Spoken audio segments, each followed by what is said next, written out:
of you who have been around this here YouTube channel for quite some time might recognize this location as the Bellagio Sportsbook, where a young poker blogger named Andrew Neeme used to frequent to discuss hand histories before, during, and after playing his poker sessions in the 5-10 game in the poker room, which is right next to the Bellagio Sportsbook here on the Las Vegas Strip. These days, I don't really come here too often. I've been playing the Pot Loom in Omaha at the Aria. What else? Been traveling a lot. A lot of time spent in Texas and elsewhere on the road. And also put a lot of time in here, and I've been over this before, but I like variety. I don't know about you guys, but I am a big fan of the phrase, variety is the spice of life.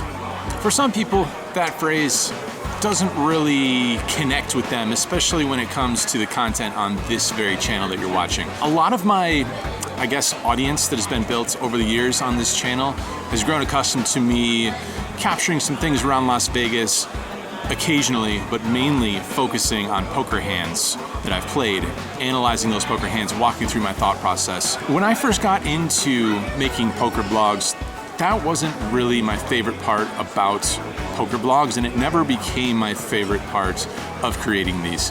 And it shouldn't really be a surprise, because I think if you're playing poker full time and then you stop doing that to pursue a more creative pursuit, such as creating videos for YouTube, chances are you're not just a game theory head just looking to delve as deep as possible into the game theory of poker, analyze poker hands forever and ever.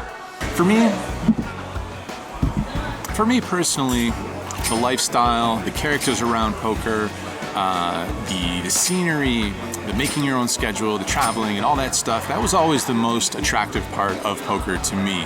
The least attractive part was, as mentioned, the game theory, the competition, studying. Never really been my strong suits, which again shouldn't really come as a surprise when a professional poker player, after 8 years of play, has made it to the 5-10 level, becomes a winning 5-10 reg in Las Vegas, and then changes course to something more creative. Anyway, the point I'm trying to make here is that I know a lot of people were a little bit disappointed that the last couple of videos did not have the amount of hand analysis that they've become accustomed to.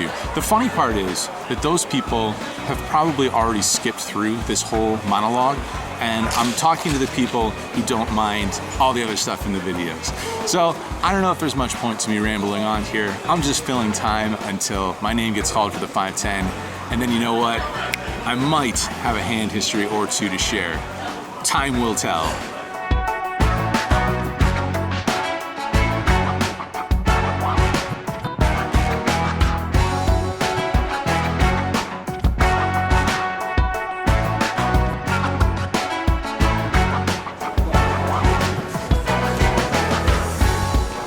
Taking a break here, just down the hallway from the poker room is Cafe Gelato, where they serve, you guessed it, gelato. So my flavors in life, my flavors are peanut butter, caramel, butterscotch, and banana. Banana toffee right here. Review coming up right now.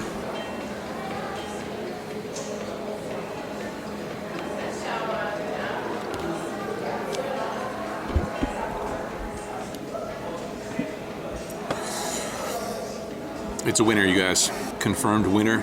Check it out. Recommend the banana toffee. All right, so this session started out about as poorly as you could start a poker session. So we're playing shorthanded, and we're on the button here. We look down at ace-8 offsuit on the button, any ace coming in there. I make it 30 to go.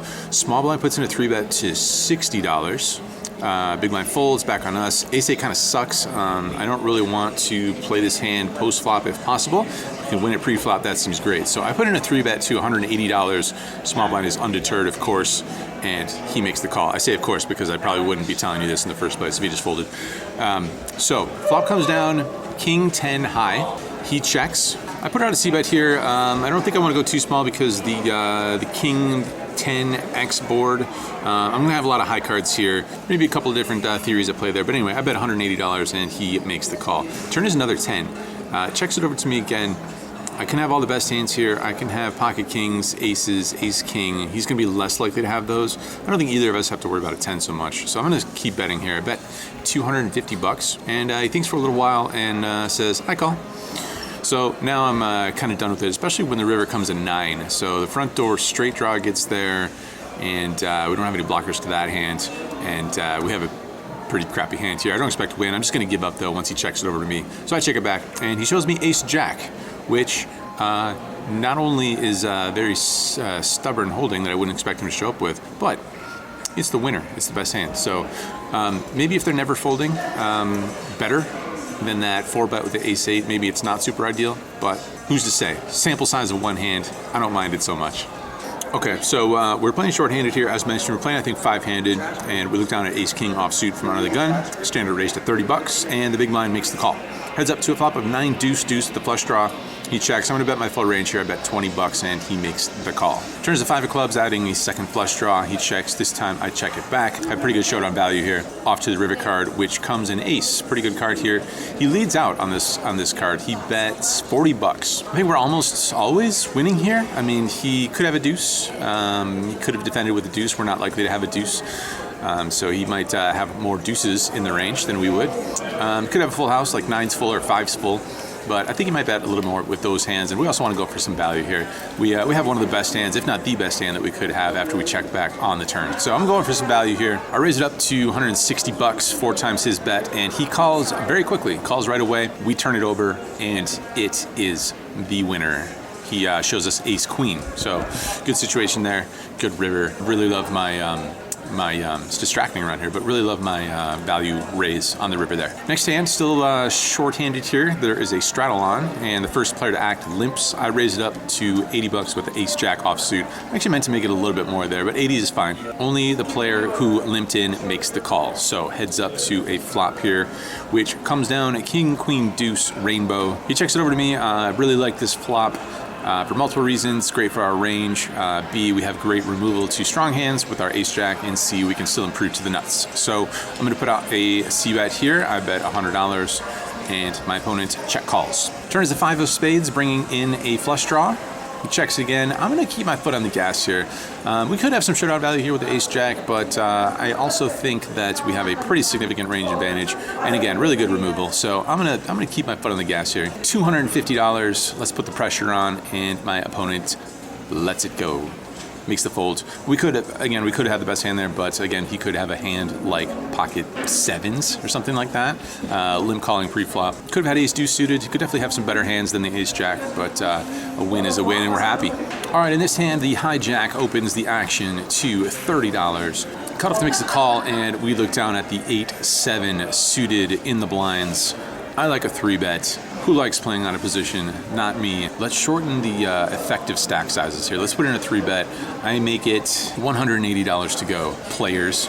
The big blind makes the cold call, and the initial raiser makes the call. We got one player out of there. So going 3 ways to a flop here, which comes down king 8 deuce with 2 hearts. Pretty good flop for our range here. We're gonna have those ace kings, pocket aces, maybe king queen, a little bit more often than our opponents will, I think. Pretty tough for our opponents to find too much to work with on this flop. We got ourselves middle pair here, but I don't want to just check and give a free card to some overcard holdings or even some smaller pairs. Let's put in a little wager here, see if we can just take it down, and if not, we can improve on later streets or keep firing. The world is your oyster, you know? So anyway, I bet 270, and that gets the job done. Everyone folds. They can't take this heat. They don't want any of this smoke. They let it go. We drag it in. I think I had the best hand.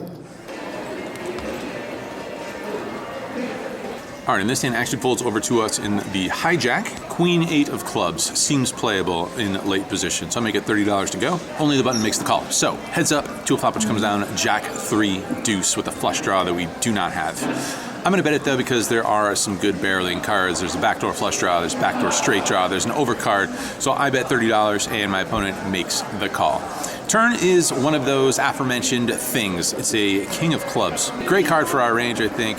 We've got, again, these high cards in our range, and we pick up really good equity here. So let's fire. I bet full pot-ish. I bet $120 here. My opponent thinks for a little bit, and he folds. So the theme is falling into place here. Aggression pays, you guys. Aggression pays, except when you have ace-8 offsuit and you just dust off all your money to someone who doesn't want to fold. All right, so things started poorly as mentioned, but at this point they've turned around. We are currently up $370, but the action and the fun does not stop there, you guys. There's a doozy of a hand coming right up, right after I take a bite of this gelato.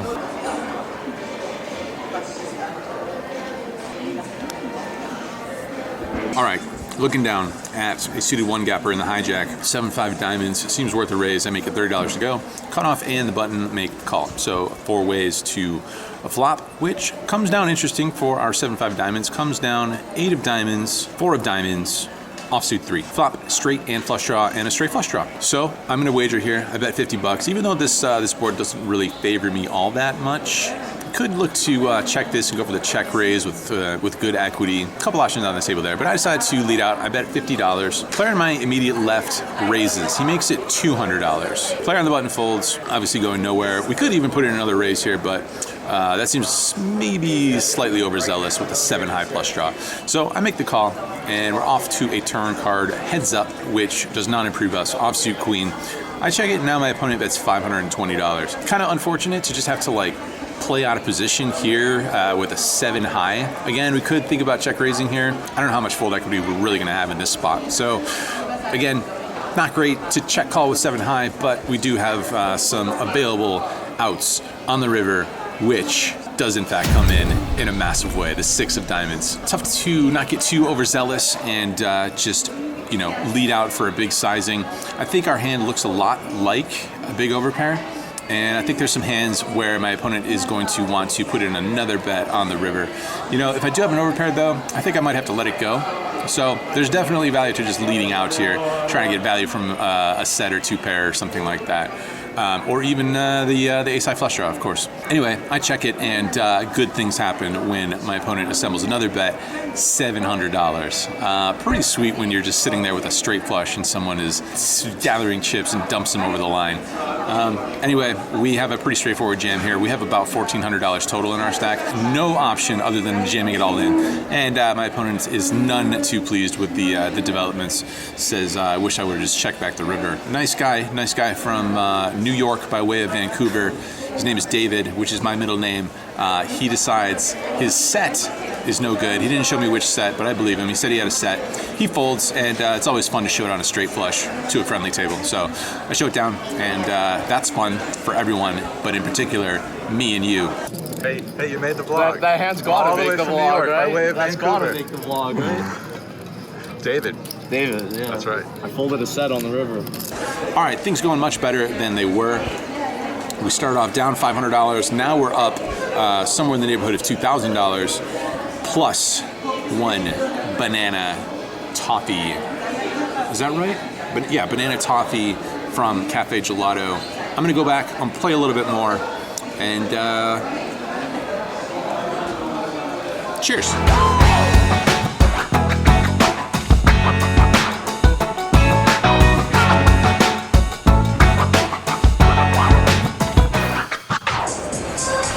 You guys know what I personally believe is underrated and undervalued for sure is a good lobby bar, a good hotel lobby bar. There's not that many of them in Las Vegas, oddly enough, considering the number of bars that are found in casinos and the hotel casino properties here on the Vegas Strip. There's not that many lobby bars. There's a nice one at the Cosmopolitan. There's a cool one at Red Rock, which is way off Strip in Summerlin. Chilling here at the lobby bar in Aria. We have ended the session at Bellagio, took the tram over, walked over here back to the Aria, and chilling here in the lobby bar. Got myself the Golden Road Hefeweizen, same brewery that makes the Mango Carts, which is one of my favorites. This is the Hefeweizen, not quite as fantastic as the Mango Cart, but not a bad choice. Cheers. All right, a couple more hands to report from the 5-10 session of fun at the Bellagio. Feels like old times at the Bellagio. Feels like old times in this video. I'm not mad about it. Let's do this. Hijack opens for 30. Your boy here is on the button looking down at ace jack off suit. Sticking with the theme here, 3-bet time. I make it $90 to go. Folds back to that initial raiser who makes the call. Queen Jack 6 Rainbow. Checks it over to me. A couple of options. We could c-bet it since 2 Broadway card flop. Usually going to be good for the pre-flop aggressor. But we have second pair here, and we generally are in the middle of our range when we have second pair, so checking back makes sense as well. I decide on the latter route. Turn's a good card. It is the Queen of Hearts, so it makes me feel better about my second pair. My opponent, however, takes the lead on this street. He leads out $120, obviously going nowhere. I make the call, and we're off to a river card, which is an offsuit 6. So the board is double paired now, queens and 6s with a jack, but we're playing queens and jacks. We can beat ace high hands, we can beat some middling pairs like 9s, 8s, and 7s. So when my opponent puts in another bet on the river, I am going to call that wager because I have the best queens and jacks hand with my ace kicker. He could have a full house, but those are hard to make. Let's see it, sir. What do you have? And what do you know? He has a full house. However, it's not the full house that I would have expected. He has a full house with the 6s full of queens using his 6-3 of hearts.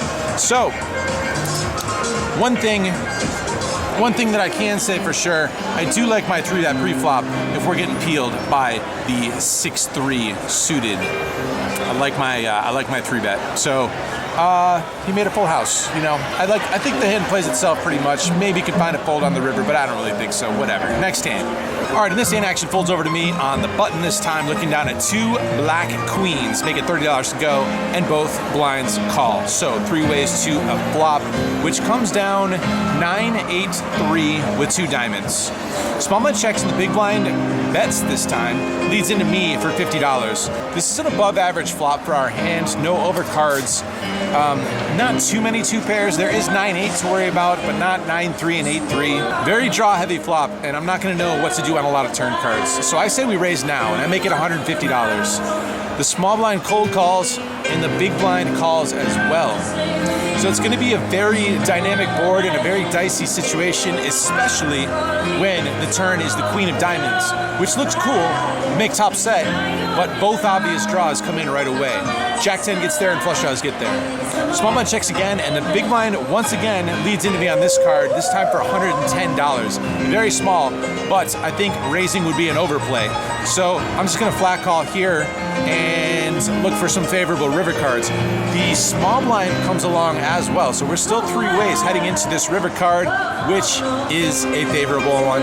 It's an 8. The 8 of hearts pairs the board, gives us the nut full house, and this time both of my opponents check to me after the big blind thinks for a little while. He thinks about leading into me or maybe feigns thinking about it. Anyway, we're obviously betting here. I choose a sizing of $570, and the small blind thinks about it for a while before deciding on a call. Big blind gets out of the way. We're obviously winning here. Roll it over, and we have the winner, of course, versus David on my direct left, who is the same player that we got with that straight flush. Unlucky there, David. Friendly guy, but not running too good versus the poker vlogger myself today. We get into this game for $2,000 after I bluff it off in the first couple of hands, bluff off $500. Top it up in for $2K, and we cash out for $4,823 for a profit of $2,823. It's a fine session. It feels good to get back in the streets there. I haven't been spending a lot of time in the no limit streets. I've been trying to play this PLO game, which I've been having mixed results with. So, maybe back into the comfort zone of no limit. Definitely easier for me to vlog, and of course, there's more people that play no limit. So it's the no limit content, of course, is going to perform a little better. Speaking of the people in the poker vlog streets, some of you have been asking for a top-up of the favorable apparel shop.